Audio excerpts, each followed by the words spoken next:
श्रीलंका से आगे बढ़ रहा दितवा आगे कैसे बढ़ रहा है, इसे मैप से समझिए। ये तूफान उत्तरी तमिलनाडु को हिट करेगा, साथ ही पुडुचेरी से भी टकराएगा। दितवा के पल पल के मूवमेंट पर मौसम विभाग नजर रखे हुए है, तो तमिलनाडु सरकार के मंत्रियों को तूफान के बारे में अपडेट दिया जा रहा है। तूफान कितनी रफ्तार से आगे बढ़ रहा है, उसके दायरे में कौन कौन से इलाके आएंगे, इसकी वजह से कितनी तबाही मच सकती है, मौसम विभाग के अधिकारी पूरा प्रेजेंटेशन दे रहे हैं।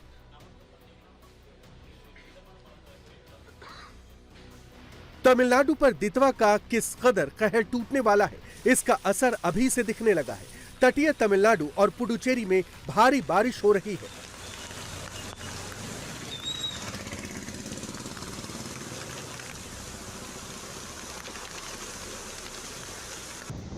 समंदर में इस वक्त ऊंची ऊंची लहरें उठ रही हैं, तेज हवाएं खौफ पैदा कर रही हैं।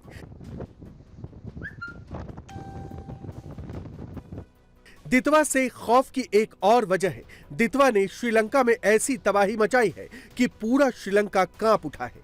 श्रीलंका में दितवा के कहर के बाद घर पानी में डूबे हुए हैं, सड़कें डूब चुकी हैं, रिहायशी इलाके दरिया बन गए हैं, लोगों ने मकानों में शरण ली है, उन्हें हेलीकॉप्टर से रेस्क्यू किया जा रहा है।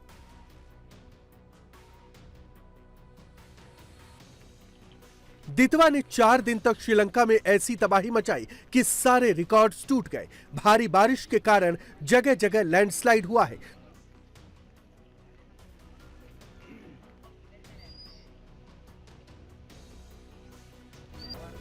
लोगों की अपने घरों में ही समाधि हो चुकी है। तूफान में कितने लोगों ने जान गंवाई, उसकी पूरी तस्वीर साफ होना बाकी है।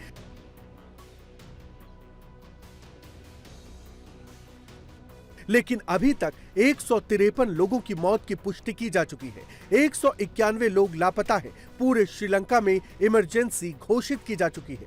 श्रीलंका के 25 जिलों की करीब 2.25 लाख फैमिली प्रभावित हुई है। तूफान का कहर कम होने के बाद श्रीलंका में रेस्क्यू ऑपरेशन तेज हो चुका है। भारत के हेलीकॉप्टर भी श्रीलंका में रेस्क्यू ऑपरेशन चला रहे हैं। भारत से पहुंचे चेतक हेलीकॉप्टर ने एक घर की छत पर फंसे 4 लोगों का रेस्क्यू किया है। उन्हें सुरक्षित स्थानों तक पहुंचाया गया है।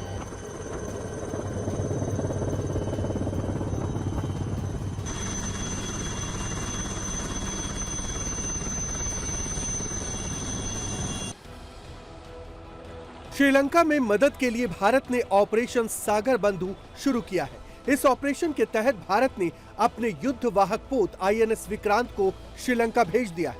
आईएनएस विक्रांत पर 2 चेतक हेलीकॉप्टर मौजूद हैं और श्रीलंका के तट पर पहुंचते ही चेतक रेस्क्यू ऑपरेशन में शामिल हो चुके हैं।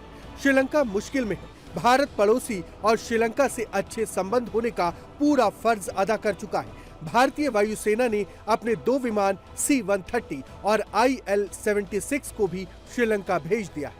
C-130 और IL-76 विमानों ने 28 नवंबर की रात को हिंडर एयरबेस से उड़ान भरी। दोनों ट्रांसपोर्ट प्लेन 21 टन राहत सामग्री लेकर श्रीलंका पहुंच चुके हैं। एनडीआरएफ के 80 जवान भी इस मुश्किल घड़ी में श्रीलंका में राहत और बचाव में मदद करने पहुंचे हैं। इनमें 2 अर्बन सर्च और रेस्क्यू टीम शामिल है। एनडीआरएफ की टीम अपने साथ 8 टन वजनी उपकरण लेकर पहुंची है।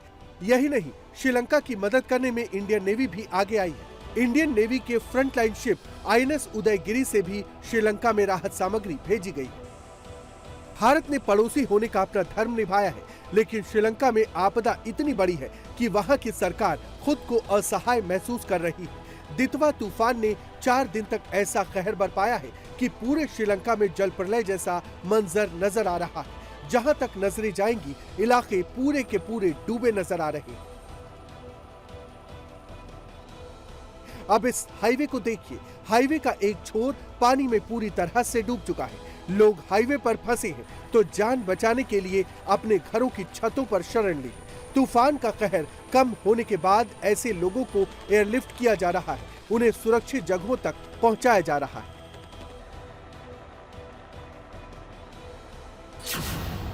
तूफान दितवा से करीब 7,75,000 लोग प्रभावित हुए। 27,494 परिवार के करीब 1 लाख लोगों को 798 रेस्क्यू सेंटर में पहुंचाया गया है।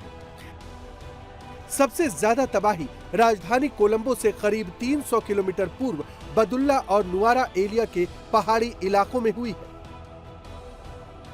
मूसलाधार बारिश से पूरा इलाका बाढ़ की आगोश में है। लोगों के घर मकान पानी में डूबे हुए हैं। मकानों के सिर्फ ऊपरी हिस्से दिखाई दे रहे हैं। श्रीलंका में दितवा का कहर किस कदर टूटा है, इसका अंदाजा इससे लगा सकते हैं कि मताले जिले में केवल 24 घंटे में 540 मिलीमीटर बारिश हुई।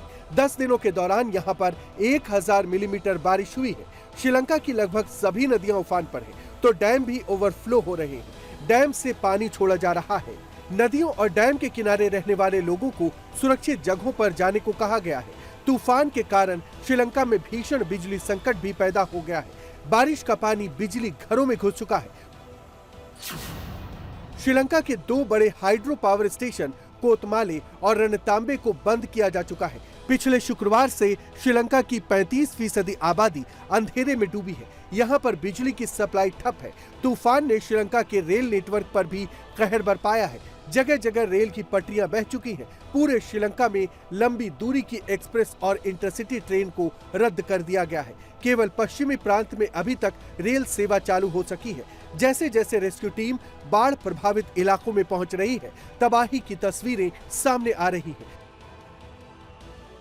श्रीलंका के पनाला इलाके में बुजुर्गों के केयर होम में इतनी तेजी से पानी पहुंचा कि लोगों को निकलने का कोई मौका नहीं मिला।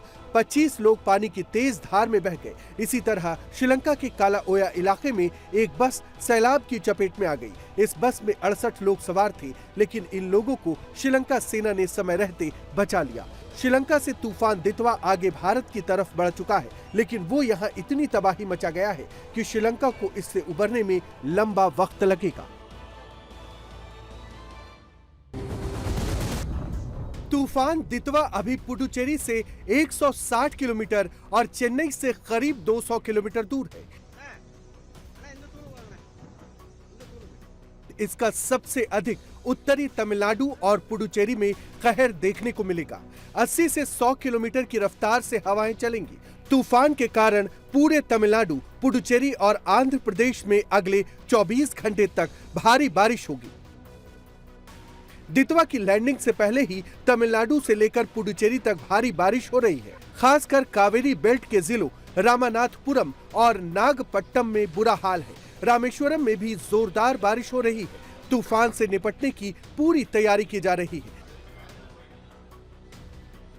अकेली तमिलनाडु में एनडीआरएफ की 28 टीमें तैनात कर दी गई हैं। एनडीआरएफ की 10 और टीमें तमिलनाडु भेजी जा रही हैं। तूफान के तमिलनाडु पहुंचने से पहले ही यहां पर 3 लोगों की जान जा चुकी है। तमिलनाडु के कई जिलों के लिए रेड अलर्ट जारी किया गया है। मौसम विभाग के मुताबिक अगले 24 घंटे तक तमिलनाडु के तिरुवल्लुर, रानीपेट, कांचीपुरम, चेन्नई, चंगलापट्टू, वेल्लोर, तिरुवन्नामलाई और विलुपुरम जिले में भारी बारिश होगी। यानी 1 दिसंबर की सुबह तक का समय तमिलनाडु और पुडुचेरी के लिए काफी भारी पड़ने वाला है।